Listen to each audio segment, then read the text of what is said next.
자, 세 번째.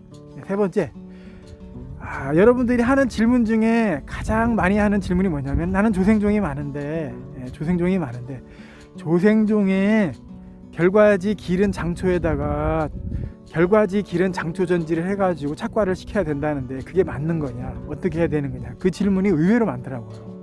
그러면은 제가 여러분들에게 제 스타일의 얘기를 하는 거예요. 다른 사람들은 잘 모르겠지만 제 스타일의 얘기하는 거예요. 그러면은 예를 들어서 이게 조생종이라 이거예요. 그러면은 저보고 전지를 하라하면은 조생종은 조생종에 맞는 전지법이 있긴 있어. 근데 제일 중요한 건 뭐냐면은, 자 이게 조생종 결과지라 이게 얘기예요. 근데 조생종에 전지를 할 때는 보면은 무슨 이렇게 장초에다가 전지를 해야 된다고 이렇게 말씀을 하시는데, 이런 장초 전지를 하잖아요. 그러면은 장초라는 얘기는 벌써 공간을 갖다 어느 정도 이렇게 확보를 한 다음에 전지를 한다는 얘기예요. 그러니까 가지끼리의 간섭도 많이 일어나고, 이런 장초 전지를 하다 보면은 결과지성 특질을 만들어내는데 거리가 멀어요. 그러면은 그만큼 열매를 많이 못 딴다는 얘기예요.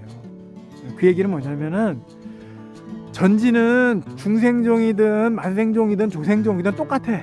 똑같아. 단지 뭐냐면은 조생종 같은 경우에는 이 착과에 대한 위치가 가장 중요하다는 얘기야. 예를 들어서 조생종이다 이 얘기예요. 그러면은 이 결과지에 대한 착과는 이 밑에다 다는 거야. 여기다 다는 거야. 중생종 요 중간에다 달겠지. 만생종은 요 끝에다 달겠지. 그러니까 예를 들어 가지고 이 결과지에다가 열매를 갖다가 이 결과지가 출발한 맨 밑에 있는 여기다가 열매를 단다 하면은 그 효과가 어떻게 되느냐, 이런 장초에다 다는 효과를 그대로 볼 수가 있는 거예요. 그러니까 굳이 이런 장초 전지를 해가지고 공간을 채워가면서 전지할 필요가 없다는 얘기지. 아시겠어요? 여러분? 그러니까 제가 이론적인 방송을 예전에 많이 했어요. 조생종의 착과 위치, 중생종의 착과 위치, 만생종의 착과 위치. 그러면은 조생종의 착과 위치는 장초 전지를 해가지고 다를래 말고 결과지 위치를 갖다 여러분들이 선정을 하면 되는 거예요. 그러면은 나는 조생종이야. 그러면은 열매의 위치를, 자 이게 한 뼘이 넘는 위치에서 열매의 위치를 출발하는 시점 바로 위에서, 여기서 밑에다 달면은 여기다 착과를 시키면은 이런 장초 전지를 해가지고 중간에나 이 끝에 열매를 착과시키는 그 원리하고 똑같다는 얘기예요. 이해가 가시죠? 왜 그러냐? 얘는 단초지만은 열매를 밑에다 달면은 이 결과지가 폭발을 해가지고 순이 출발을 할 거 아니에요. 그러면은 이 끝에 열매를 달지 않고 이 끝이 위로 서 있기 때문에 순이 힘있게 위로 올라간다는 얘기야. 그 원리는 이 장초에서 이 굵은 가지에다가 열매를 다는 원리하고 똑같다는 얘기예요. 그거를 여러분들이 이해하시면 돼. 그거를 이해하시면은 아무 문제가 없어.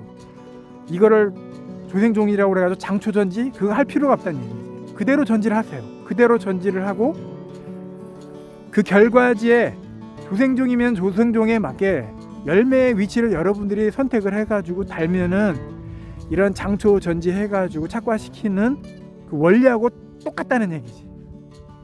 아시겠죠? 네.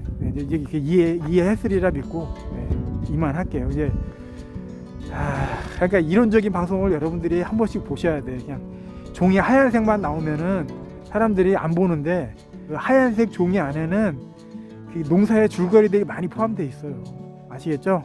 네, 그러니까 조생종이라고 그래가지고 꼭 장초 전지 할 필요가 없고, 전지는 일반 전지 하신 다음에 조생종이다 그러면은 열매의 착과 위치를 출발하는 시점 바로 밑에 쪽에다가 열매를 착과시키면은 이런 장초 전지 해가지고 착과시키는 원리하고 똑같다는 것을 여러분들에게 강조하면서 이야기하는 거예요. 아시겠죠? 자, 이만 하겠습니다.